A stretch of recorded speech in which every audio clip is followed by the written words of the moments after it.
শুভ নববর্ষ। আজ নতুন বছরে সবাইকে জানাই অনেক শুভেচ্ছা আর অনেক ভালোবাসা। অনেক দিন পর আবার আজকে আরেকটা নতুন গল্প নিয়ে আপনাদের সামনে হাজির হলাম। আমি চন্দনী। আমার স্বামী একজন প্রাণোজ্জ্বল মানুষ। সবসময় তাকে দেখা যায় উৎসাহর মুখে। আজ এটা করছে, কাল ওটা করছে।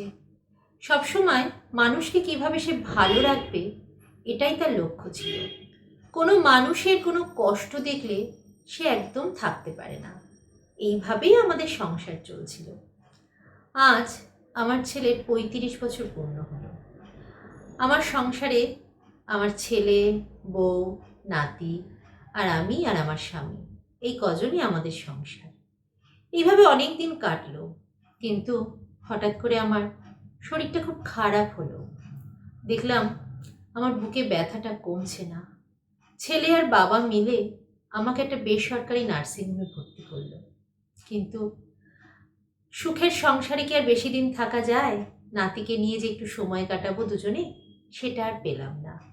ওই বউ আর নাতি, এদের মুখ দেখাটাই হলো ছেলের সাথে। হঠাৎ করে আমার শরীর বেশি খারাপ হতে লাগলো। ডাক্তার বলল আমার হার্টের কন্ডিশন নাকি খুব খারাপ, তাই বেশি দিন হয়তো আমাকে বাঁচানো যাবে না। বলা মাত্রই দু একদিন মধ্যেই আমার অবস্থা খুব খারাপ হতে লাগলো। সত্যি আমাকে আর বাঁচানো গেল না। অনেক চেষ্টা করেছে আমার ছেলে, আমার স্বামী আমাকে বাঁচানোর জন্য, কিন্তু পারলো না আমাকে বাঁচাতে। আজ দেখছি আমার একটা বড় ছবি লাগানো হয়েছে আমাদের ড্রয়িং রুমে।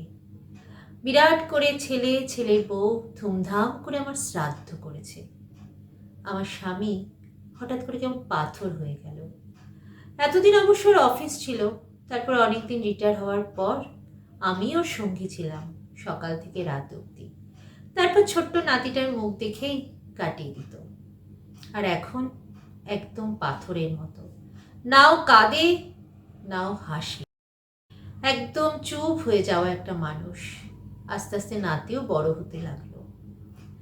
নাতি আজকে প্রায় 5 বছর, কিন্তু আমার স্বামী, সে কিন্তু রোজ আমার ছবির সামনে পাথরের মতো বসে থাকে।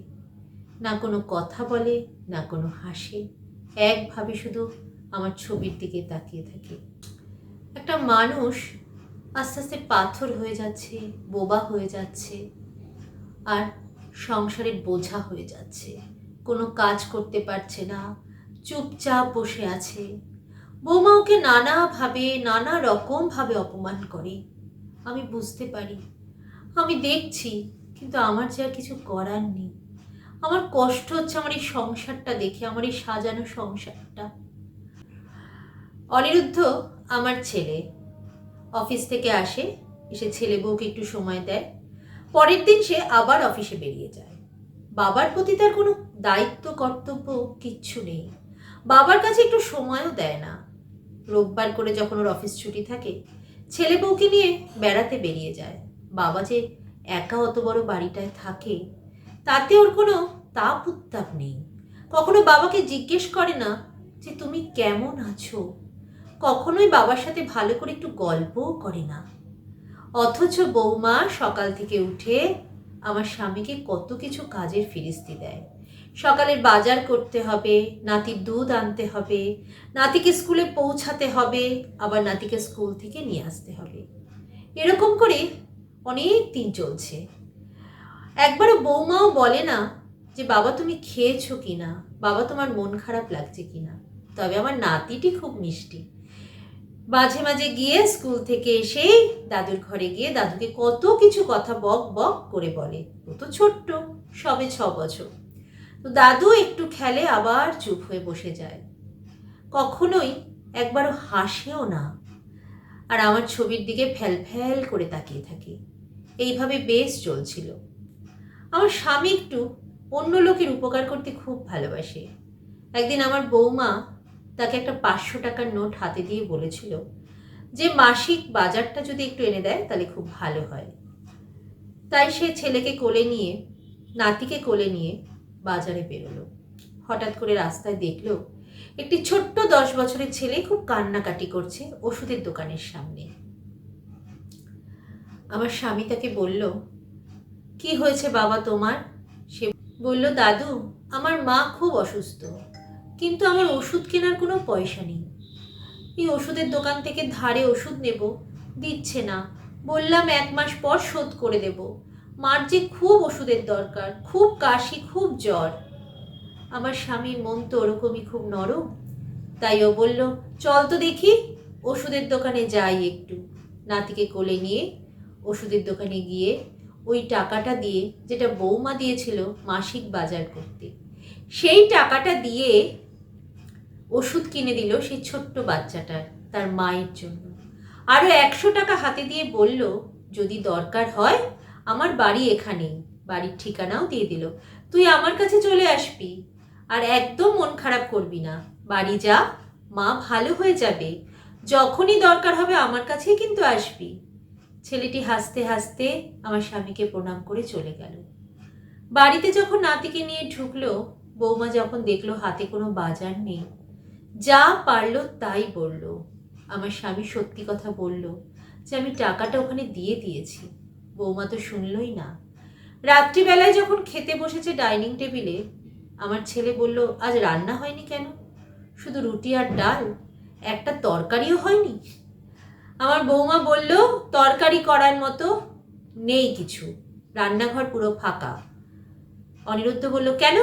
বাবাকে বাজার আনতে দাওনি? সারা মাসে সব কিছু আনেনি? তোমার বাবা অযথা পয়সা নষ্ট করে, আমি তাকে দিতে পারবো না। তোমার এই চাকরি, এই কটা মায়না, তোমার বাবার পেনশনের টাকাও তো কিছু বুঝি না, যে কি যে করে তাও তো জানি না। শুনেছি উনি তো ব্যাংক ম্যানেজার ছিলেন, রিটায়ার পরে অনেক টাকা পেয়েছেন, সেটাও তো কিছু বুঝতে পারি না। শুনলাম তোমার মার ট্রিটমেন্টে অনেক গেছে, মার কাজে অনেক গেছে, কিন্তু এখন বাকি যে মাসে পেনশন পায় সেটাই বা কী করে? একটু দেখি বাবুকে কিছু এনে দেয়, সব টাকা থেকেই উনি খালি সবাইকে দান করে যাবে, এটা আমি মানতে পারছি না। আর আমার একদম তোমার বাবাকে আর ভালো লাগছে না, রোজ রোজ একে তাকে টাকা দিয়ে দেয়। শুনছিলাম বৌমার কথাগুলো, আমার কানে খুব বাজছিল। আমার মনে হচ্ছিল আজ আমার স্বামী বড় একা। সত্যি তো, আমি যখন প্রথম বিয়ে হয়ে এসেছি দেখেছি যে আমার স্বামীর এই গুণটা আছে বলে ওকে আমি এত সম্মান করি, ওকে এত ভালোবাসতাম। ও কখনো নিজের কথা ভাবতো না।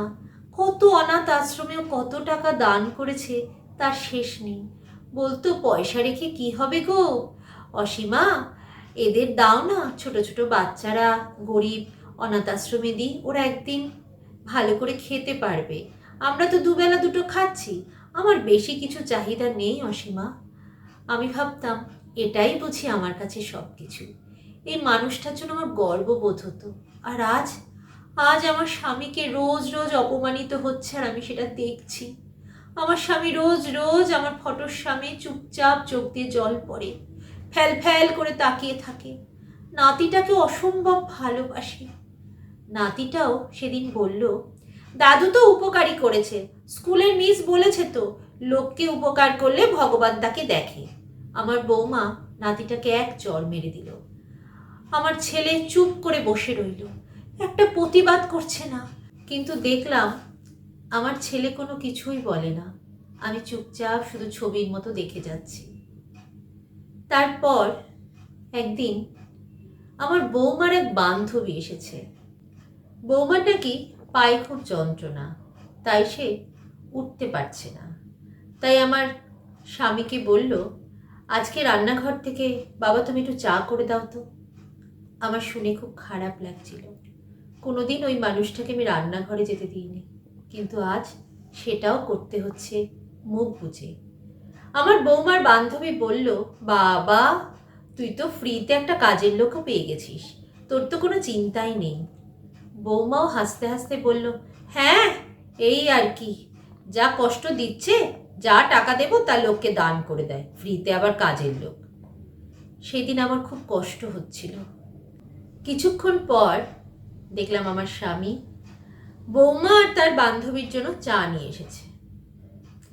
চাটা একটু চুমুক দেওয়ার পর বৌমা এমনভাবে চিৎকার করে উঠল, এটা কি করেছেন?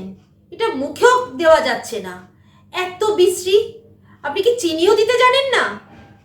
হ্যাঁ, আমার স্বামীর বয়স হয়ে গেছে, হয়তো চিনির জায়গায় নুন দিয়ে ফেলেছে। ও চোখেও ভালো এখন দেখতে পায় না। বৌমা এত বাজে ব্যবহার করলো যে কি বলবো, একটা চা পর্যন্ত করতে পারেন না। শুনে খুব কষ্ট হচ্ছিল। দেখলাম মাথা নিচু করে নিজের ঘরে চলে গেল, নাতি পেছন পেছন চলে গেল। রাত্রিবেলা আজকে আমার ছেলে অনিরুদ্ধ আসার পর আমার বৌমা বলছে, তোমার বাবাকে আর এখানে রাখা যাবে না, আমি তোমার বাবা থাকলে এ বাড়িতে থাকবো না, তোমার বাবাকে বৃদ্ধাশ্রম দিয়ে আসবে। তুমি সকালবেলা অফিস চলে যাও। আর সে নানানভাবে আমাকে জ্বালাতন করে, একটা কিছু বললে সে সব সময় উল্টো কাজ করে। আর আমি পারছি না তোমার বাবার সাথে আর থাকতে। তুমি কালই বৃদ্ধাশ্রমের ব্যবস্থা করবে, আর এই কদিনের মধ্যে তোমার বাবাকে যেভাবে পারো বৃদ্ধাশ্রমে পাঠাবে। অনিরুদ্ধ কোনো প্রতিবাদ করল না, চুপচাপ দাঁড়িয়ে শুনল। বলল, দেখছি। অনিরুদ্ধ একবারও বউকে কিছু বলল না। এত বড় একটা অপমান করেছ ওর বাবাকে, সেটাও প্রতিবাদ করল না। অদ্ভুত লাগলো। পরের দিন সকালে অনিরুদ্ধ আমার স্বামীকে বলল, বাবা, আমি জানি তোমার এখানে খুব কষ্ট হচ্ছে, তোমার সাথে ও কিছুতেই মানিয়ে চলতে পারছে না। আসল কথা, মা তো অনেক কিছু করে দিত ওকে, আর ও তো একটাই মাত্র মেয়ে, এত কাজকর্মও করে না, তাই ওর অনেকটা চাপ পড়ে গেছে। তুমি বাড়িতে থাকো, একটু যদি ওকে হেল্প করো তাহলে তো খুব ভালো হয়। আসল কথা, সবসময় শুধু বাজার হাট আর স্কুলে দিয়ে আসা নিয়ে আসাটা তুমি করো ঠিকই, কিন্তু বাড়ির কাজ তো অনেক, ওকে তো সব সামলাতে হয় না। সকালে উঠে আমার রান্না করে দিতে হয় অফিসে, তুমি যদি এইটুকু হেল্প না করো, বাড়িতে তো বসেই থাকো, আর এখন তো তোমাকে অফিস যেতে হয় না, একটু যদি ওকে হেল্প করে দাও তাতে অসুবিধাটার কি আছে? আসলে ও তো একটা মাত্র মেয়ে, আর এত দুষ্টু আমাদের ছেলে তো জানোই। রোহন তো সব সময় কিছু না কিছু বায়না, কিন্তু দেখো বাড়িতে তো প্রচুর কাজ আছে না, আমি তো থাকি না, আর আমাদের কোনো একটা কাজের লোকও নেই। তুমি যদি ওর সাথে একটু মানিয়ে গুছিয়ে কাজ করো তাহলে তোমারও সময়টা কাটবে, ওরও ভালো লাগবে। আর যখন মা ছিল, মা তো অ্যাডজাস্ট করে নিত না কাজকর্ম, তুমি তো সেটা কিছুই করছো না বাবা। শুধু শুধু রোজ রোজ ঝামেলা, আর আমার রোজ অফিস থেকে এসে তোমাদের দুজনের কথা শুনতে একদম ভালো লাগে না। আমার স্বামী চুপ করে ওর কথা শুনলো, আর আমি অবাক হয়ে তাকিয়ে দেখছি আমার সংসারটা। অনিরুদ্ধ আমার স্বামীকে বলল, বাবা, তার থেকে বাবা আমার মনে হয় যখন তোমার সাথে ওর অ্যাডজাস্ট হচ্ছে না, তুমি কোনো আশ্রমে থাকার ব্যবস্থা তোমাকে করে দিই, সেটাই ভালো হবে। মাঝে মাঝে গিয়ে আমি আর রোহন তোমাকে দেখা করে আসবো, আর তোমার ওখানে ভালোও লাগবে বাবা, ওখানে অনেকেই থাকে। তুমি দেখো একবার আমার সাথে গিয়ে, আমি সামনের সপ্তাহে তোমাকে নিয়ে নিয়ে যাব। ওখানকার আমি কিছু খবর নিয়ে নিই, তারপর তোমাকে নিয়ে যাব। আমার স্বামী চুপচাপ মাথা নাড়ল, বলল, বেশ তো, তাই হোক। কটা দিন গেল, অনিরুদ্ধ বলল, বাবা, আজ তোমার জিনিসপত্র কিছু গুছিয়ে নাও, আর তোমাকে কালকে আমি আশ্রমে নিয়ে যাব। আমার স্বামী কিছু জামা কাপড় নিয়ে নিল। হঠাৎ করে বৌমা বলল, আর কিছু নিয়েছেন নাকি? বলল, না বৌমা, আমি কিছুই নিয়ে যাচ্ছি না, তবে তোমার শাশুড়ি মায়ের ফটোটা আমি কাছে নিয়ে যাচ্ছি, এটাই আমি নিয়ে যাব। আর দু একটা জামা কাপড় ছাড়া আমার ব্যাগে আর কিছু নেই, তুমি দেখে নাও। হ্যাঁ, এই বাড়ি, টাকা পয়সা যা আছে সব কিছু তোমাদের দিয়ে গেলাম, আমার নিজের বলে কিচ্ছু নেই, সব তোমাদের। পরের দিন সকালে অনিরুদ্ধ বাবাকে নিয়ে বৃদ্ধাশ্রমে আসলো। সমস্ত ফর্ম যা ছিল সব লেখালেখি করলো অনিরুদ্ধ। হঠাৎ করে অনিরুদ্ধ দেখল তার বাবা ওইখানেই বেঞ্চে বসা অনেকগুলো বয়স্ক মানুষদের সাথে অনেকক্ষণ গল্প করছে। তারপর দেখলাম ভদ্রলোক এলেন। সেখানে তার বাবা ভদ্রলোককে চেনেন বলে গলা জড়িয়ে ধরলেন, অনেক গল্প করছেন। অনিরুদ্ধ অবাক হয়ে ভাবল, বাবা এদের চিনল কি করে? আর এখানে তো বাবা কোনোদিন আসেনি, আর আমিও তো এটা খোঁজ নিয়ে প্রথম বাবাকে জানিয়েছি। কি ব্যাপার? অনিরুদ্ধ সমস্ত কিছু ফর্মালিটি কমপ্লিট করে টাকা পয়সা জমা দিয়ে বা আমার স্বামীকে বলল, তুমি এদের সাথে খুব ভালো করে কাটাও বাবা, মাঝে মাঝে আমি আর রোহন তোমাকে দেখে যাব, কোনো অসুবিধা হলে তুমি আমাকে ফোন করো, তাতে তুমিও ভালো থাকবে, ও ভালো থাকবে। অনিরুদ্ধ যখন বেরিয়ে যাচ্ছিল তখন ওর বাবার সাথে যেই মানুষটি খুব ভালো করে গল্প করছিল তাকে অনিরুদ্ধ জিজ্ঞেস করলো, আপনি কি আমার বাবাকে চেনেন? কারণ আমি দূর থেকে মনে হলো যে আপনি আর আমার বাবা দুজন দুজনকে খুব ভালো করে চেনেন। কিন্তু আমার বাবা তো কোনোদিন এই আশ্রমে আসেনি, এটা তো আমি বাবাকে প্রথম নিয়ে এলাম। ওই মানুষটি অনিরুদ্ধর দিকে তাকিয়ে হাসল। ভদ্রলোক বললেন, হ্যাঁ, তোমার বাবাকে আমি অনেক আগের থেকে চিনি। আর তোমার বাবা এখানে নতুন নয়, এই আশ্রমে অনেকবার তোমার বাবা এসেছেন, প্রচুর দান ধ্যান করেছেন এই আশ্রমে। তোমার বাবা এই আশ্রমে কোনো পুরনো লোক নয়, তোমার বাবা এই আশ্রমের প্রাণ। একটা সময় ছিল তোমার বাবা রোজ এই আশ্রমে আসতো। একদিন আস্তে আস্তেই তোমার মাকে নিয়ে এসেছিল একদিন, তোমার মারও এই আশ্রমটা খুব ভালো লেগে গেছিল। ওই সময় একদিন একটা নবজাতক শিশুকে এই আশ্রমে কারা বা কে সেটা আমি জানি না, কিন্তু ফেলে রেখে চলে গিয়েছিল। তোমার বাবা আর মার খুব ভালো লেগেছিল, কারণ তাদের নিজের কোনো ছেলে মেয়ে হয়নি। তখন এই শিশুটিকে তারা দত্তক নিয়েছিল আমারই কাছ থেকে। আর আজকে দেখো, সেই শিশুটি আজ তুমি দাঁড়িয়ে আছো আমার সামনে। এই বলেই সেই ভদ্রলোক বন্ধুটি আমাদের একটু মুচকি হেসে চলে গেল। হঠাৎ করে দেখলাম অনিরুদ্ধর মুখটা কালো হয়ে গেল। ও গাড়িতে আর উঠতে পারল না। চাবিটা ছুঁড়ে ফেলে গাড়ির ভেতরে গাড়ির সামনে দাঁড়িয়ে দাঁড়িয়ে কাঁদতে লাগলো। খুব কাঁদছিল আজ অনিরুদ্ধ, একা। তারপর হঠাৎ দেখলাম ছুটে গিয়ে ওর বাবার পায়ের কাছে গেল, গিয়ে হাউ হাউ করে কাঁদছে আজ অনিরুদ্ধ, খুব কাঁদছে আর বলছে, বাবা তুমি আমাকে ক্ষমা করে দাও, আমি তো কেউ হই না বাবা, আমার ওই বাড়ির কোনো অধিকার নেই, ওর ওই টাকা পয়সা সম্পত্তি আমার কোনো অধিকার নেই। তুমি যে আমাকে এত বড় মানুষ করেছো, এত কিছু শিখিয়েছো, পড়াশোনা সব কিছু তুমি করেছো, অথচ আমি কার সন্তান, কি আমার পরিচয়, কেউ কোনোদিন খোঁজ নিতে আসেনি আশ্রমে, কে ফেলে রেখে গেছিল তাও জানি না। আমি যে একটা অনাথ অনাথ বাচ্চা, তুমি তাকে এত বড় করেছো বাবা, তুমি আর মা মিলে। আর আমি কি না আজ আমি তোমাকে এখানে এনে রাখলাম। আমি পারবো না বাবা, আমি বাড়ি ফিরতে পারবো না, আমি তোমাকে নিয়ে যাব বাবা, আমি তোমাকে নিয়ে যাব। আমি যে অনাথ বাবা, আমার তো কোনো পরিচয় নেই তোমরা ছাড়া। হঠাৎ করে আমার স্বামী অনিরুদ্ধর গালে এক চড় মারল, বলল, অনাথ? কে বলেছে তুই অনাথ? তুই আমার সন্তান। আমার এটা নিজের ইচ্ছে যে আমি শেষ বয়সটা এদের সাথে কাটাবো। তুই বাড়ি যা, বৌমা বসে আছে, রোহনও একা, এখন তোর অনেক দায়িত্ব রোহনকে নিয়ে, রোহনকে বড় করতে হবে। তুই বাড়ি যা অনিরুদ্ধ, তুই বাড়ি যা অনি। আমি কাঁদতে কাঁদতে দেখলাম অনি আজকে গাড়ি চালিয়ে বাড়ি এলো। হঠাৎ করে দরজা খোলার পর বৌমা বলল, উফ কি শান্তি বাবা, সব কিছু ঠিকঠাক করে এসেছো তো? আর ওদের যা সই সাবুত সব ঠিক করে এসছো তো? আর কোনো অসুবিধা হবে না তো? বারবার যেন তোমাকে ডিস্টার্ব না করে, আর আমাকেও না। এটা বলার পর আজ আমার ছেলে দেখলাম বৌমার গালে একটা চড় মারল, মেরে বলল, তোমার কি পরিচয় আছে এ বাড়িতে? তুমি আমার স্ত্রী, কিন্তু তোমার বাবার একটা বিরাট পরিচয় আছে। তুমি তোমার বাবার একমাত্র মেয়ে, কারণ আমার বাবা ছিলেন ব্যাংক ম্যানেজার, তারই কলিকের মেয়ে। আমার বাবার পরিচয়ই কিন্তু তোমার আমার সাথে বিয়ে হয়েছে। আমার মা তোমাকে পছন্দ করে এনেছিল, আমি তোমাকে কিন্তু প্রেম করে বিয়ে করে আনিনি। অথচ দেখো, আমি যদি এই বাবাকে ছাড়া যদি আলাদা করে কোনো পরিচয় খুঁজি, আমার কোনো পরিচয় নেই। আমি একটা অনাথ ছেলে, বুঝতে পেরেছো?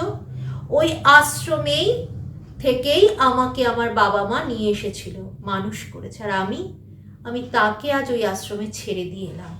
আমার মা চলে গেছে, অথচ বাবাকে একবার জিজ্ঞেসও করিনি, বাবা তুমি কেমন আছো? কারণ সে নিঃসঙ্গতায় ভুগছিল। রোহনকে পেয়ে সে একটু হাসি খুশি হয়েছিল, সেটাও তোমার সহ্য হচ্ছিল না। সেরকম প্রচুর অনাথ বাচ্চাকে সে দান করে, আমার মতো একটা অনাথ বাচ্চাকে সে মানুষ করেছে। এই বাড়ি টাকা পয়সা কার? তোমার? হ্যাঁ, তোমার বাবারটা তোমার অধিকার আছে, কিন্তু এই বাড়ির কোনো কিছু তোমার অধিকার নেই। আমার পয়সার উপর তোমার অধিকার থাকতে পারে, কিন্তু আমার বাবার বাড়ি, বাবার টাকা পয়সার উপর তোমার কোনো অধিকার নেই, আমারও কোনো অধিকার নেই। আমার ছেলে বৌমাকে অনেক কথা বলল। তারপর বৌমা বলল, তুমি অনাথ কিনা আমার জানার দরকার নেই, আমি তো তা দেখে বিয়ে হয়ে আসিনি। আর এই বাড়ির উপর আমার অধিকার আছে, আর আমার শ্বশুরের সম্পত্তির উপরেও আমার অধিকার আছে, আমার ছেলের অধিকার আছে। আমি তো জানি না তুমি অনাথ কি না নিজের সন্তান, তা তো আমি জেনে বিয়ে করে আসিনি। কিন্তু আমার ছেলে বলল, আজ তো জেনেছো, তাই আজ তুমি চলে যাও, কারণ আমার সাথেই তোমার পরিচয়, এই বাড়ির সাথে তোমার কোনো পরিচয় নেই। এবার আমার ছেলে বলল যে তোমার সম্পর্ক কার সাথে? আমার সাথে তো। তাই আমার সাথে থাকতে হলে আমার প্রথম উদ্দেশ্য হলো আমার বাবা। আমার বাবা হলো আমার কাছে সবার আগে প্রথম, কারণ আজ আমার মা নেই। আগে আমার বাবা মা, তারপর তুমি, কিন্তু মা চলে যাওয়ার পর এখন আমার কাছে প্রথম আমার বাবা, তারপর তুমি। তোমার যদি এই সম্পর্কটাকে মেনে নিয়ে থাকতে পারো তাহলে তুমি থাকো, তাহলে তোমার সিদ্ধান্ত, এখানে আমার কিছু আর বলার নেই। এই বলে আমার ছেলে আমাদের ঘরে আজ ঢুকলো, যেটা ওর বাবা মার ঘর, গিয়ে দরজাটা বন্ধ করে দিল। আর একা আমি দেখছি আমার ছেলে আজ মাথা নিচু করে খুব কাঁদছে, খুব। তারপর হঠাৎ বৌমা অনেকবার দরজায় বাড়ি মারতে লাগলো, আমার ছেলে কোনো উত্তর দিল না। তারপর বৌমা আমার ছোট্ট নাতি রোহনকে নিয়ে আসলো বৃদ্ধাশ্রমে। এসে আমার স্বামীর কাছে অনেক ক্ষমা চাইল, সমস্ত ভুল স্বীকার করল, কিন্তু আমার স্বামী যেতে রাজি নয়। তারপর বলল, তোমার ছেলে সকাল থেকে কিচ্ছু খায়নি, সেই যে তোমাদের ঘরে ঢুকেছে, দরজা বন্ধ করে রেখেছে, কোনো উত্তর দিচ্ছে না, আমার ভয় করছে। এবার রোহন বলল, দাদাই তুমি না বাড়িতে গেলে আমি তো থাকতে পারবো না, তাহলে আমিও তো তোমার সাথে এখানেই থেকে যাব। আজ বুঝলাম আমার স্বামীর মনটা খুবই নরম। তাই বলল, চলো বৌমা, রোহনকে নিয়ে আমি বাড়ি ফিরছি। আজ দেখলাম অনেক দিন পর আমার স্বামীর মুখে হাসি ফুটেছে। তাই আজকে আমার স্বামী, আমার বৌমা রোহন বাড়ি ফিরল। এসে অনেকবার আমার ঘরের দরজা ধাক্কা মারল, উত্তর দিল না আমার ছেলে। তারপর বলল, আরে দরজা খোল, আমি তোর বাবা এসেছি রে, দরজা খোল। দেখলাম আমার ছেলে দৌড়ে গিয়ে দরজা খুলে বাবাকে জড়িয়ে ধরল। বৌমা, ছেলে, নাতি সবাইকে জড়িয়ে ধরল আমার স্বামী। আজ আমি খুব খুশি, আমার সংসারটা পরিপূর্ণ হলো। আর রোহন বলল, সবাইকে নিয়েই তো ঠাম্মি আমি থাকবো, তুমি উপর থেকে আশীর্বাদ করো, আর যেন কোনো ভুল না হয়। আমি প্রাণ ভরে উপর থেকে আশীর্বাদ করি, রোহন যেন মানুষের মতো মানুষ হয়, অনেক ভালো থাকে তারা, অনেক। নমস্কার, এই গল্পটা এখানেই শেষ হলো। যদি ভালো লাগে তাহলে অতি অবশ্যই কমেন্ট করে জানাবেন, আর লাইক, শেয়ার আর সাবস্ক্রাইব করবেন।